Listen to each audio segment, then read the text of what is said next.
Halo guys, welcome back to Korea Remit bersama orang Korea yang medok.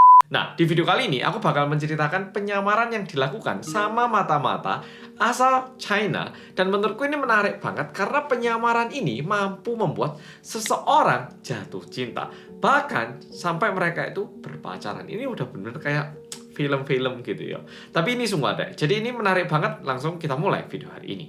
Kejadian ini berawal mula dengan lahirnya seorang anak laki-laki di Shandong, Republik Tiongkok pada tanggal 21 Desember tahun 1938. Nah, orang yang dilahirkan ini dinamai Shi Peipu. Peipu merupakan anak terakhir dari 3 bersaudara dan kakak-kakaknya itu perempuan semua. Jadi agak mirip sama aku, cowok sendiri gitu ya. Udah gitu, beda usianya sama Peipu itu juga lumayan jauh. Ayahnya Peipu ini merupakan seorang profesor dari perguruan tinggi yang ada di China dan mamanya adalah seorang guru. Dan meskipun Peipu lahir di provinsi Shandong, dia itu tumbuh besar di provinsi Yunnan, tepatnya di kota Kunming. Bahkan Peipu ini juga kuliah di Universitas Yunnan mengambil jurusan sastra Prancis. Di saat Peipu menginjak usia 17 tahun, Peipu tuh mulai memilih untuk mendalami karirnya di bidang opera dan juga aktor. Yang untungnya didukung sama papa dan mamanya.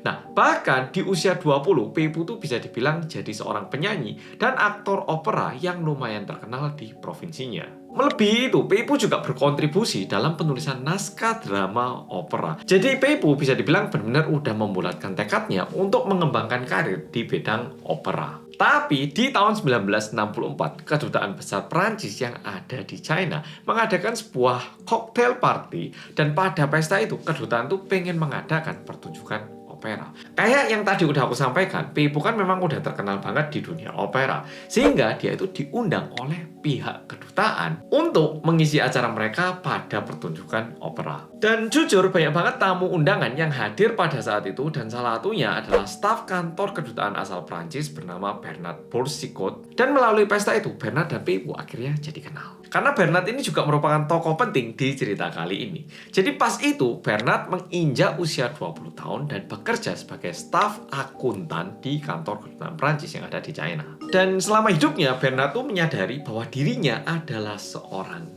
gay atau homoseksual, dan jujur selama ini dia itu cuma mau memiliki hubungan baik itu secara seksual atau sekedar pacaran biasa sama laki-laki aja. Tapi waktu itu Bernard tuh juga bertekad mau mengubah dirinya menjadi seseorang yang straight, alias cowok suka cewek gitu, nggak mau lagi suka cowok. Jadi waktu itu merupakan waktu-waktunya Bernard berusaha untuk mendekatkan diri dengan perempuan. Dan di pesta malam itu akhirnya Bernard jadi ngelihat Peipu yang berdandan sebagai seorang perempuan. Dan waktu itu, waktu Bernard ngelihat Peipu yang lagi memainkan perannya itu, dia itu mengira kalau Peipu itu perempuan beneran, dan dia langsung jatuh cinta. Dan di situ dia merasa kayak, wah, kayaknya aku nggak perlu jadi gay lagi, aku bisa suka perempuan. Nah, itu merupakan pertama kalinya Bernard ngerasa kalau dia itu bisa kembali menjadi seorang straight. Dikarenakan itu, Bernard ngajak kenalan sama Peipu. Udah gitu diajak ngobrol-ngobrol. Nah, tapi pas kenalan, Peipu tuh ngakunya dia ini adalah seorang perempuan. Tapi karena tekanan dari keluarga, dia dipaksa berpenampilan sebagai laki-laki. Jadi, Peipu ini membohongi jenis kelaminnya ke Bernard. Udah gitu, Peipu juga bilang kalau dia itu cinta banget sama dunia opera. Karena melalui itu, dia bisa berpenampilan sebagai seorang perempuan yang merupakan jati dirinya gitu. Dan Bernard yang mendengarkan ini, dia itu benar-benar percaya dengan apa yang dikatakan sama Peipu. Dan jujur, Peipu ini sering mengambil peran sebagai perempuan di panggung operanya. Dan salah satu operanya yang terkenal itu berjudul The Story of a Butterfly. Meskipun udah foto zaman lama, tapi kayak gini waktu dia dandan jadi cewek. Berjalannya waktu, kedekatan antara Bernard dan Peipu ini semakin intim, hingga akhirnya mereka memutuskan untuk berpacaran di tahun yang sama. Hubungan mereka berdua ini berjalan sangat-sangat lama. Bahkan dari mulainya revolusi kebudayaan Tiongkok hingga ini selesai, mereka itu masih langgeng-langgeng aja. Ada kalanya juga Peipu dan Bernard ini menjalani LDR karena Bernard yang beberapa kali sering melakukan dinas ke luar negeri. Dan yang menarik, meskipun mereka udah pacaran selama itu, Bernard tuh benar-benar cinta banget sama Peipu dan benar-benar percaya kalau Peipu ini adalah seorang perempuan, padahal Peipu itu 6 tahun lebih tua dari Bernard dan merupakan seorang laki-laki. Tapi mungkin ya karena Bernard gay, dia itu suka cewek yang ada kesan-kesan cowoknya mungkin ya. Mungkin. Ini spekulasiku sendiri. Nah, di periode Bernard ditugaskan untuk ke luar negeri, Peipu itu kembali lagi memanipulasi Bernard dengan bilang kalau dia itu hamil anaknya Bernard. Dan bahkan dia itu bilang kalau dia udah melahirkan anaknya yang berjenis kelamin laki-laki dan dinamai si Dudu. Nah, di sini aku yakin banyak yang bertanya-tanya, "Loh Mas, jari ini Peipu lanang, tapi kok iso hamil? Melebihi bisa hamil? Gimana caranya Bernard sama Peipu berhubungan tanpa ketahuan sama Bernard kalau Peipu adalah laki-laki?" Nah, ini pertanyaan yang besar ya toh. Ini bakal tak beritahu di akhir video, jadi tonton terus. Jadi mendengar itu, Bernard tuh percaya bahwa Peipu itu benar-benar hamil anaknya dan Dudu merupakan anak biologisnya.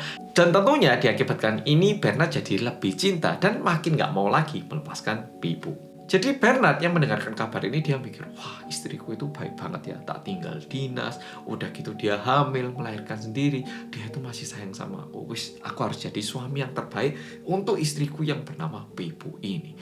Bernard itu udah membuat dunianya sendiri di dalam otaknya, tanpa mengetahui semua masalah ini. Nah, tapi ini masalahnya. Jadi tanpa Bernard sadari, Peipu itu memang sengaja memanfaatkan Bernard untuk mendapatkan berbagai dokumen dan juga informasi rahasia soal kondisi politik dan diplomatik Prancis dan China.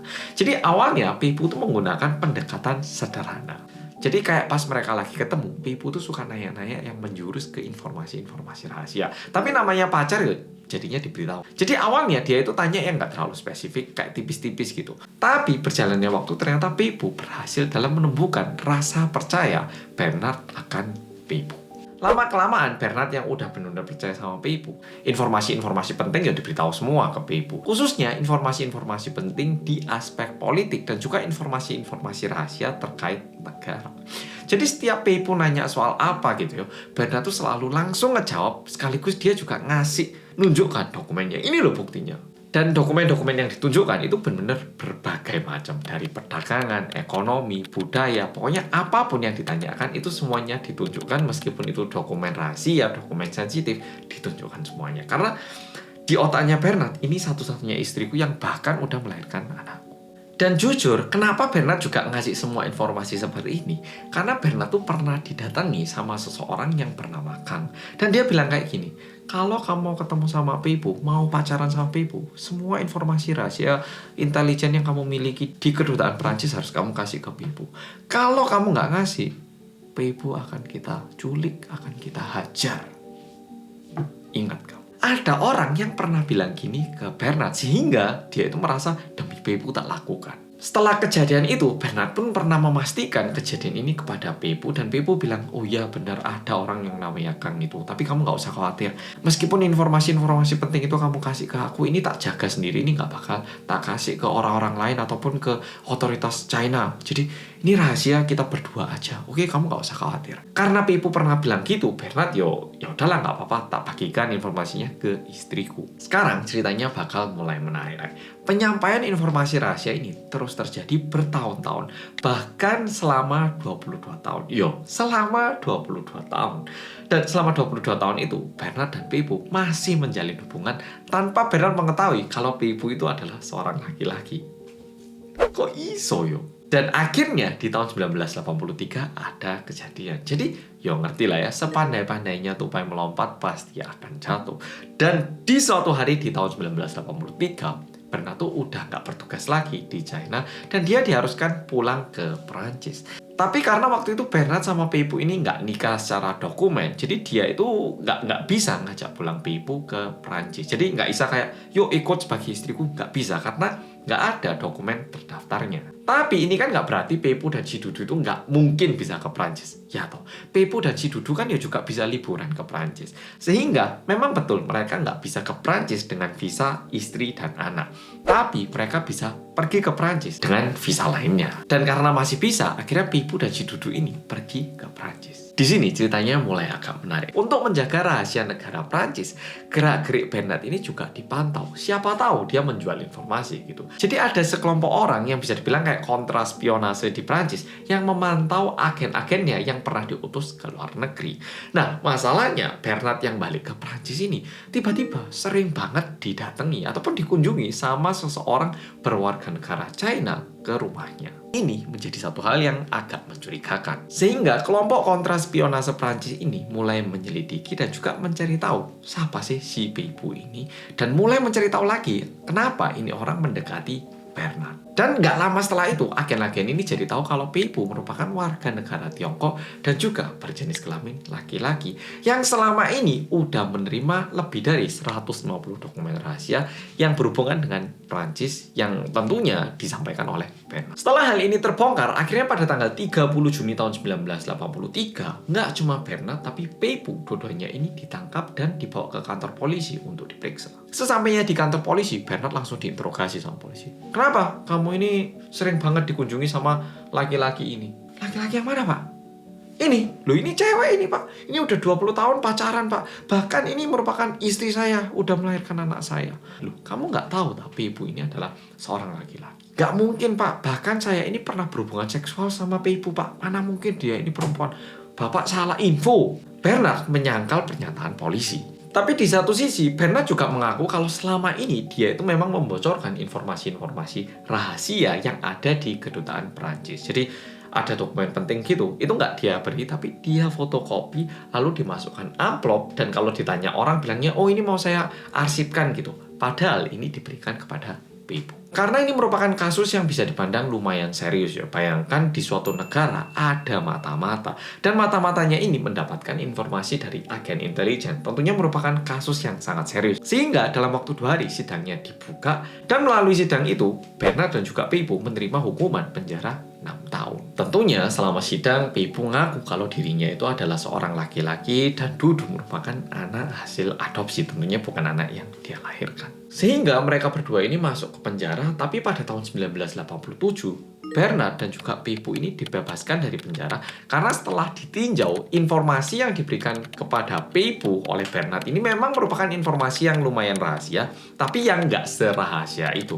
Ini sebatas informasi yang nggak perlu dipublikasikan, tapi bukan informasi yang sangat vital ataupun informasi yang membahayakan negara. Sehingga Bernard dan Peipu dibebaskan. Setelah dibebaskan, yang menarik di sini, Peipu kan memang suka opera ya, dan di Prancis industri opera ini lebih besar, sehingga dia memutuskan untuk tinggal di Prancis dan mengembangkan karirnya. Sedangkan Bernard ini tentunya dicaci maki, apalagi dia merupakan staf intelijen yang membocorkan rahasia kepada warga negara asing, sehingga Peipu bisa dibilang mendapatkan kesempatan yang baru, sedangkan Bernard mendapatkan caci maki yang lumayan berat.